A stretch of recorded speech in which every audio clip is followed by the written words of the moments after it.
that I plan to handle after we finish with the jury trial. I just wanted to have a short pre-trial to ensure that we are ready to proceed on that jury trial. And so, Attorney Stolman, are you ready to proceed today with the jury trial? Yes, Your Honor. Okay. And Mr. Renfro, are you ready to proceed today on the jury trial?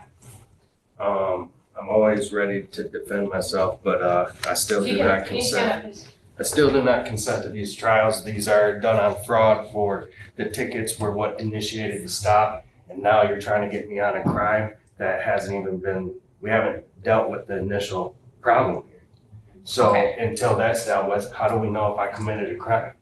All right, well, one, I'm not trying to get you on anything that's not, stop, I'm not finished. Mr. Renfro, you stopped speaking and then I started speaking, and to be honest with you, it doesn't really matter. When I start speaking, everybody else stops. That's how court works.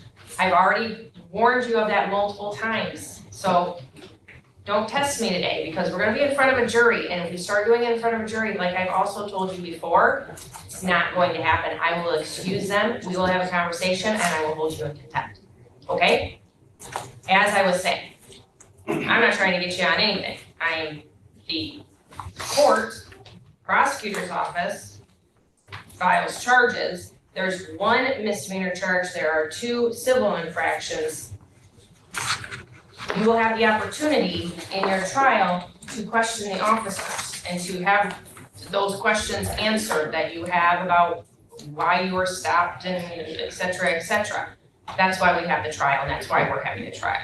I am well aware that you do not consent to these proceedings. I am well aware that you don't think the legal process in and of itself is legitimate, but the simple fact is that it is, and you are supposed to be here, and we are moving forward with this case today. So what we will do is this. Now that we've established that everybody is ready to go on the jury trial, I will let the jury board know that we are ready and that we are proceeding today. So anyone who has witnesses that need to be here, make sure that they are here. Make sure you have all your documentation in order. If there are any exhibits that the parties wish to present, I would appreciate if you at least try to exchange those exhibits in advance. I know this is a little bit more difficult case than some others, but at least try to do that and let the other person know. Maybe there could be a stipulation or not, that's okay.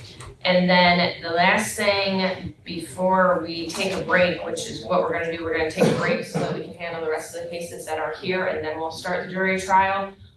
The issues of jurisdiction, I've already ruled that this court has jurisdiction. That's not an issue that gets brought up in front of the jury. I have a right to object. Don't.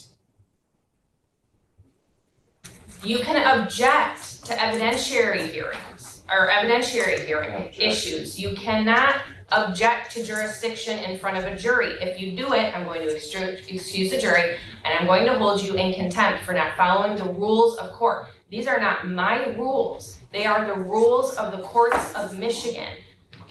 In this big book here that I hope you've read, because you're getting ready to start a jury trial, and I really hope you've read these because it's the court rules and the rules of evidence, and you need to know these things. Because if you don't do it right, I'm not going to give you any leeway on that. We've already talked about this. One more time, Mr. Renfro, are you sure that you do not want to speak to an attorney about this matter before you move forward?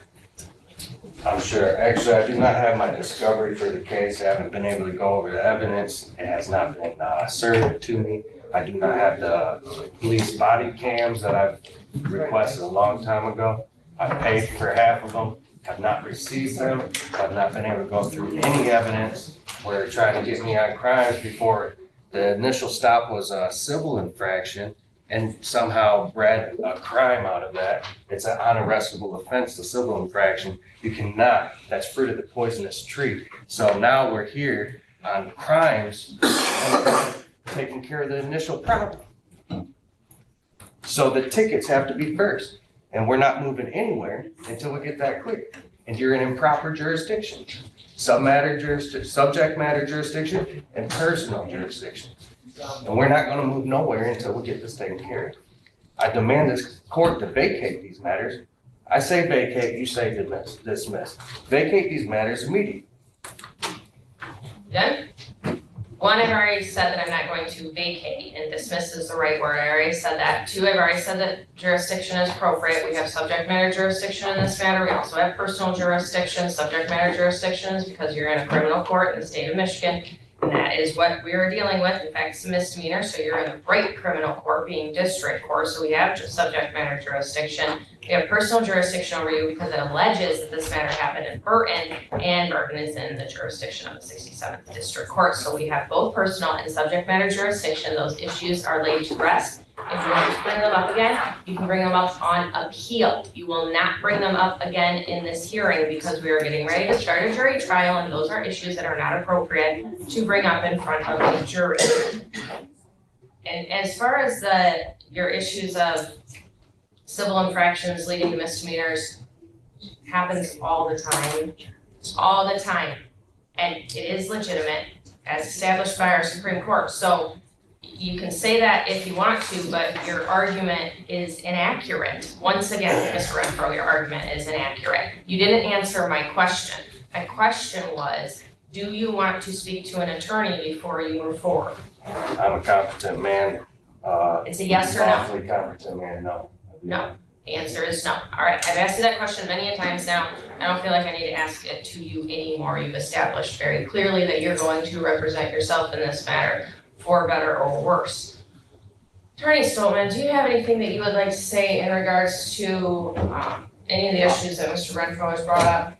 Judge, I know he has not made a demand for discovery or request for discovery. I'll give him another copy of the police report, which is the only thing he's asked my office for, is another copy. I believe he has made a FOIA request to the city regarding documents. I don't know whether or not that request has been granted, but I don't believe the FOIA request was all relevant to this case. I believe it was for more documents.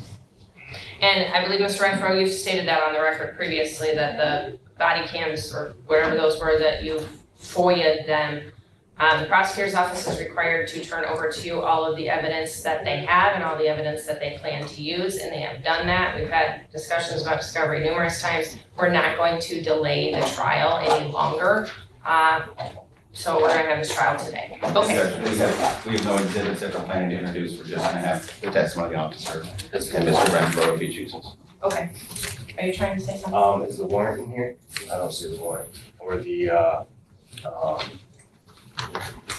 This is the second time you've been given those documents. Do you have the warrant from last time? Or the other time that someone gave you that? I've asked this court numerous of times for the discovery. I have to have it to fight in the trial. I have to have the exhibits to be able to see what's going on or the moves that were made to get me in this position. So that Answer warrant. the question, Mr. Renfro. The question was last time when they delivered to you the discovery after you refused it. Because you actually said you didn't want it because you were confused about how court rules work. You got the discovery. Did you get the warrant in that discovery? It's not necessary, I didn't just get so the you know, but I'm gonna discovery. make sure that you have it. Do you have it or not? No. Okay, the answer is no. So here's what I'm going to do, unless there's an objection. I am going to provide the statements for probable cause as well as warrant and complaint copy out of the file. So Mr. Renfro has that. He doesn't have any complaints about not having it. Mr. Our Attorney Stolman, do you have any objection to that? No. Okay, all right, so we'll make a copy of that, Mr. Renfro, and I, quite frankly, am pretty confident that this has already been given to you, but we'll make you another copy so that you have it right now. I can copy that. Okay, all right, we will pause on this matter and we will come back in not too long and we'll get started on that jury trial. Thank you, everybody. Thank you. Selena Spooner.